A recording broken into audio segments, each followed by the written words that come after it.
Hello, this is Scott Parr, your instructor for this course. This is going to be a quick tutorial on how to format your written assignments for SDI using the desktop version of Microsoft Word 365. Now, I do have two other tutorials on formatting assignments, one on how to do this with Google Docs, and the other one is using the online version of Microsoft Word 365. And I didn't realize just how different they are. That was pointed out to me yesterday. And full disclosure, I don't use Microsoft Word. In fact, until yesterday, I did not even own a copy of Microsoft Word. But yesterday, I got a copy so I could record this tutorial. That's how much I love you guys. So we're going to go through how to do this to set up your documents so that it's formatted properly for SDI using the desktop version of Word. So let's get to it.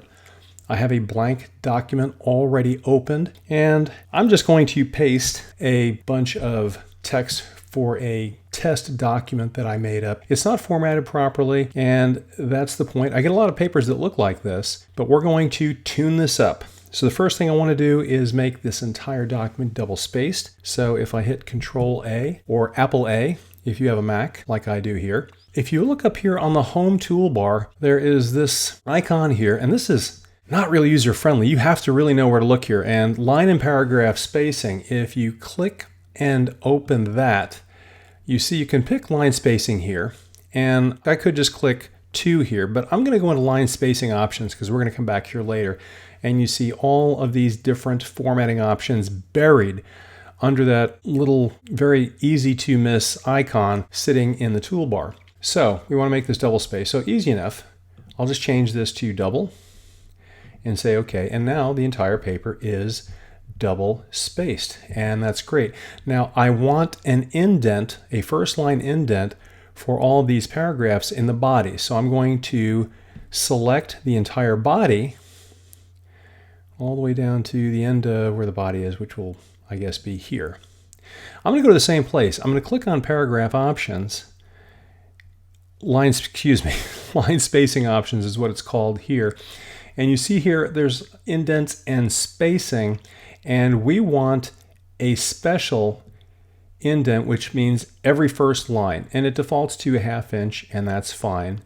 So now when I click here, you'll notice that the beginning of every paragraph is indented by 1/2 inch, and that's the way that's supposed to be formatted. Okay, we're on our way. The title of the paper. This should be centered and either in italics or quotation marks. So if I highlight this, well, you have the justification buttons right here. Right now it's left justified, but if we just center this, and that's where that needs to be, and there's a handy little button here on the home page where we can just change this to italics. I could have done quotation marks. Either one will work.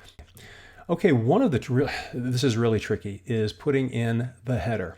So if we go to the header, and if we click up here if we double click, that opens up the header and footer. And again, like I said, I don't use this software, so this is up here in our menu bar here now.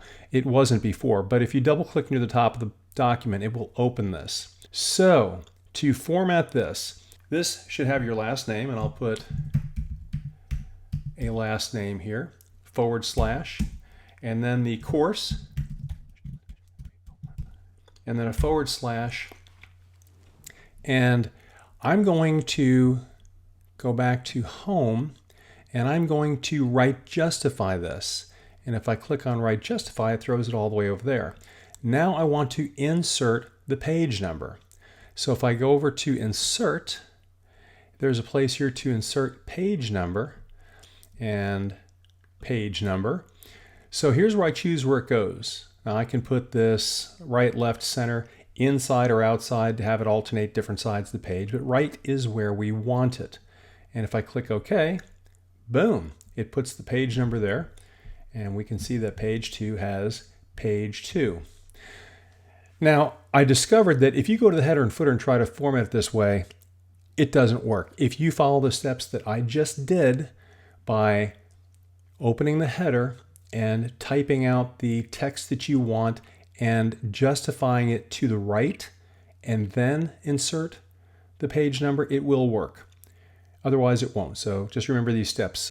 I did spend a little bit of time before I created this. So I close this. If I click outside of this, it closes the header. So now we're back in the main document. So we have here a block quote. Block quotes should be indented the whole thing. So right here we have this quote that's more than 4 lines. So if I select this whole thing, which has a first line indent, but I want to change that. So if I go here back to my line spacing options, I don't want a first line indent. I'm going to go back to none on that. But I do want a left indent, and we'll make that a 1/2 inch to match the others, and just say OK, and wow, there we go. We have our left indent. Very good. So we're just about there. Let's get down to the bibliography. So the bibliography should start on its own page and other formatting stuff. So you see that we finish our paper, we're kind of like in the middle of the page, and we want this to go to the next page. And what a lot of students do is they will just kind of hit the return key to put it down there. The problem is then when you open it up and in the assignment, it's going to be in the wrong place, or you open up in different software, it's in the wrong place. So instead of doing that, if you click on insert and insert a page break, that's going to tell the software that you want this to start the next page. So no matter where you view this, it's going to be right. Okay, the bibliography should be bold. So we're going to go back to the home toolbar here, and they have this handy little bold button. Great. And we have this button here to center text. And for the bibliography, you're supposed to have a hanging left indent. And the way that we're going to do this is we highlight this whole thing, and where do you think we go? We're going to go back to our line spacing options, and we have another indent here, a special indent called a hanging indent, and it's going to default to a 1/2 inch, and that's exactly what we want anyway. And now you'll notice that instead of the first line being indented, it's the second and subsequent. If one of these sources happen to have several lines, all lines except for the first line would be indented. So that's why it's called a hanging left indent, because the first line kind of hangs out there. Okay, I know some of you use the built-in reference tools in Microsoft Word. And you know something? I think that's actually a good idea. So let's say, for instance, that we have this quote here, and I'm going to highlight this, and I want to use, instead of, I did this manually, putting in Foster's in-text citation, but if I highlight all of that and I go to references, the first thing I have to do is make sure that we are set to MLA. You have all of these different types of formatting options, but what SDI uses is a simplified version of MLA. So if you're going to use this tool, make sure that you have MLA selected first of all. And what we want to do here is we want to insert a citation. We don't want to insert a footnote or an endnote. We don't cite in that way here. So if I click Insert Citation, now I have to put in the information, which author's name, if I can type,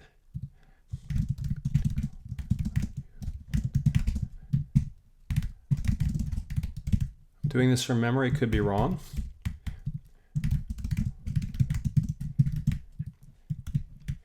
So I have the information, and if I click OK, it's going to insert my citation, but it doesn't have the year. Now it doesn't have the page number because I didn't put that in there, and I can't just type in this. If I try to type in this, nothing happens. So a couple things. If you want to leave it like this, really it's not a big deal.